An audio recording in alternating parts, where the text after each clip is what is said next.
وعلى آله وصحبه إلى يوم القيامة أما بعد فيا عباد الله أوصيني وإياكم بتقوى الله وطاعته لعلكم تفلحون.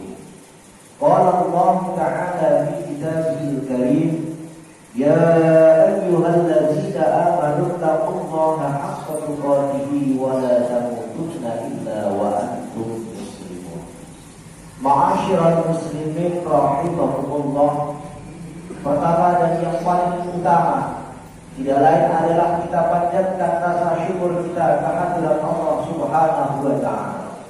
Karena atas nikmat dan anugerahnya kita bisa menunaikan kewajiban sholat Jumat di masjid yang mulia ini. Kedua kalinya sholawat serta salam kita haturkan kepada junjungan Nabi Agung Muhammad Sallallahu Alaihi Wasallam yang telah membawa perubahan kepada umatnya dari zaman jahiliyah menuju zaman ilmiah seperti saat ini. Ma'asyiral muslimin rahimakumullah, di awal khutbahnya ini khatib berwasiat kepada diri khatib khususnya untuk selalu meningkatkan ketakwaan kita kepada Allah Subhanahu wa Ta'ala. Kenapa dengan takwa? Takwa ini sebagai modal seseorang akan beruntung di dunia sampai akhir masa. Ma'asyiral muslimin rahimahullah. Seorang ulama besar yang bernama Sufyan Ats-Tsauri, saat beliau haji, beliau menemukan keanehan-keanehan yang dilakukan oleh seorang pemuda. Pemuda tersebut ikut serta dalam haji, terutama saat tawaf mengelilingi Ka'bah. Seharusnya membaca doa dan amalan saat haji, tapi pemuda tersebut yang dibaca sholawat Allahumma shalli ala Sayyidina Muhammad wa ala ali Sayyidina Muhammad. Melihat pemuda yang aneh ini, lantas Sufyan Ats-Tsauri memberanikan diri untuk bertanya, wahai anak muda, tidaklah kamu tahu amalan saat dilakukan haji? Saat haji apa yang perlu kalian baca? Tapi kenapa kamu ini malah membaca sholawat? Ya Syekh, sebelumnya pemuda tersebut menanyakan, sebetulnya Anda ini siapa sih? Saya tidak akan menceritakan kisah kenapa saya selalu memperbanyak baca sholawat. Berhubung Anda ini Sufyan Ats-Tsauri yang dikenal ru'asa, ulama besar yang menjadi pemimpin, ulama besar bertanya, maka saya akan menceritakan kisah saya dan orang tua saya selama saya haji.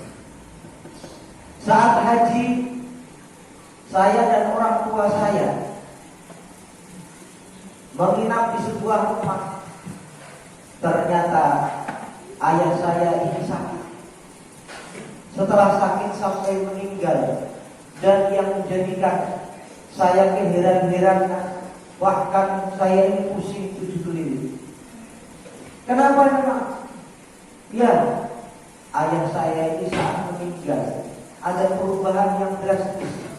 Mukanya berubah menjadi hitam, bahkan yang mengerikan, wajhuhu kal khinzir.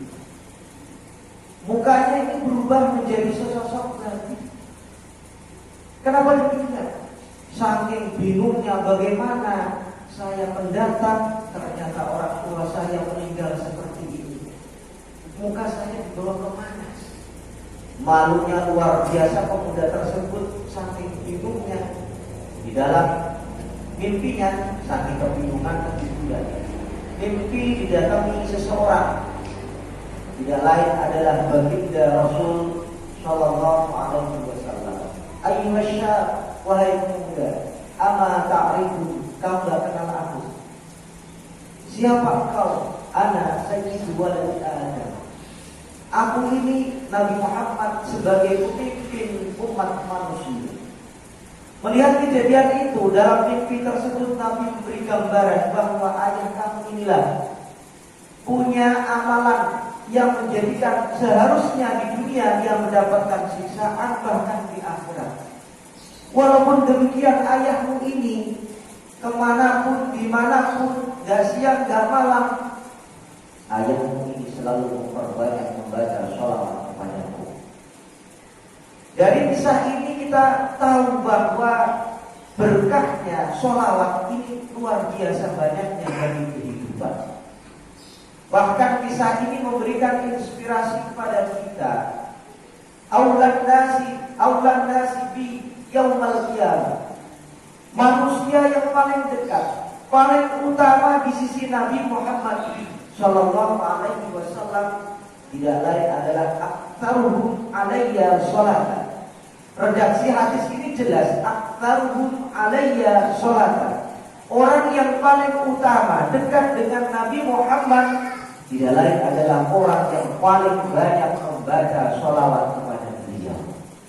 Lebih-lebih bulan Maulid ini seharusnya kita jadikan sarana seberapa besar kita mengenal Nabi kita Muhammad. Karena dengan kita mengenal Nabi Muhammad akan menambah kecintaan kita kepada Allah dan kepada Rasul. Bahkan Allah tegas di dalam Al-Quran, "Qul in kuntum tuhibbunallaha fattabi'uni."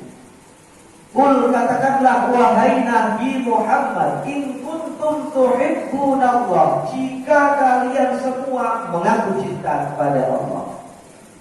Caranya bagaimana? Fattabi'uni, maka ikuti aku, ikuti Muhammad. Ayat ini turun berkenaan dengan orang-orang Yahudi yang menganggap bahwa nahnu ahibba'u, aku ini kekasih Allah, kami ini kekasih Allah. Ahibba'u, lantas turun ayat ini seperti dikutip oleh Imam Al-Baydawi di dalam tafsir.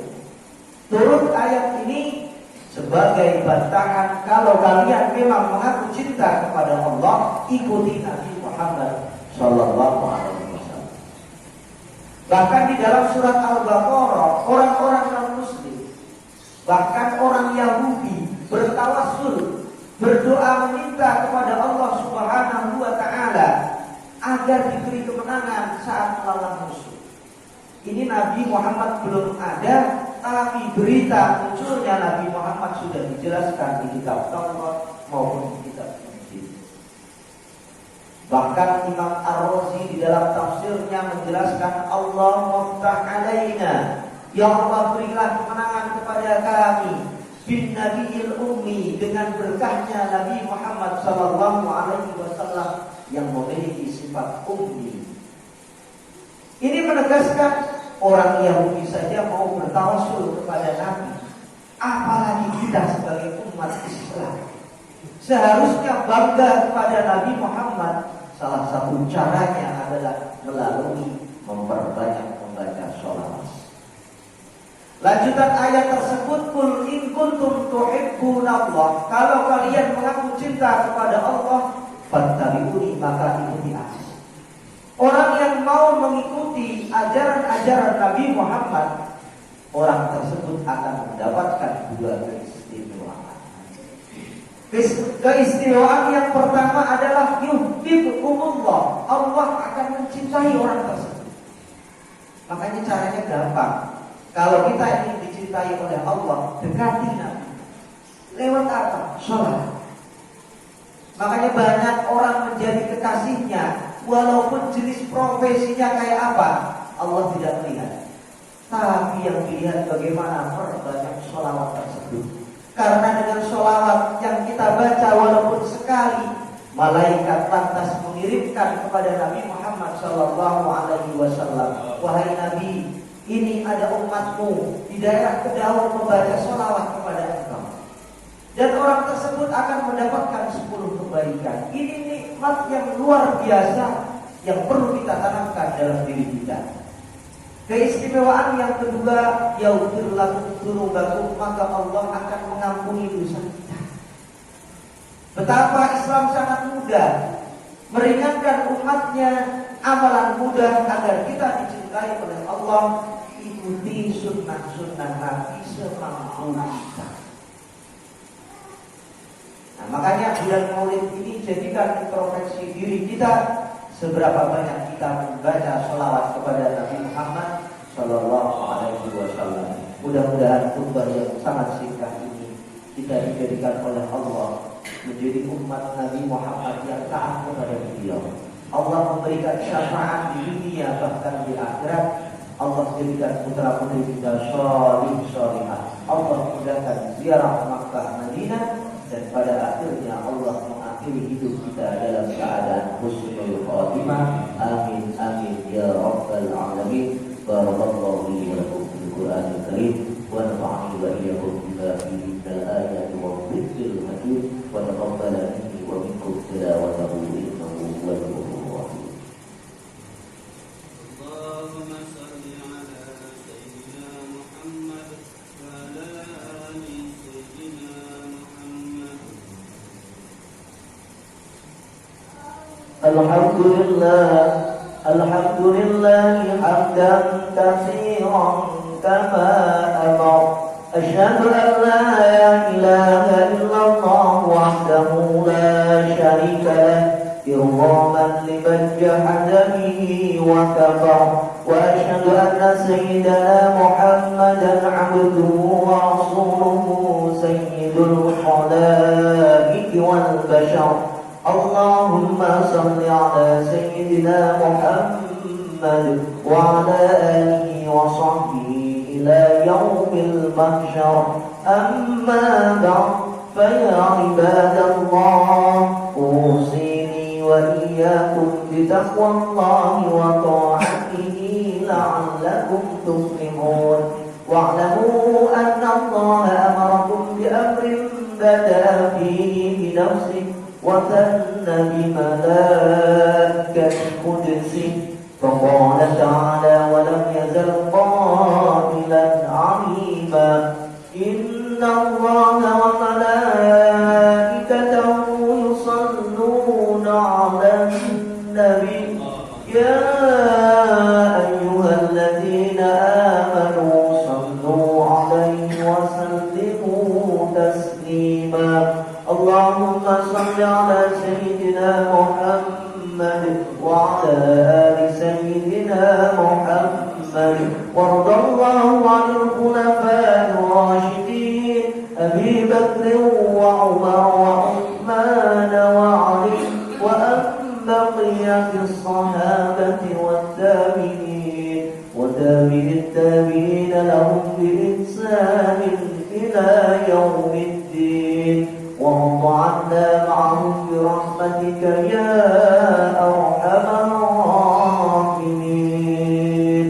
اللهم اغفر للمسلمين والمسلمات والمؤمنين والمؤمنات الأحياء منهم والأموات، إنك سميع قريب مجيب الدعوات. ويا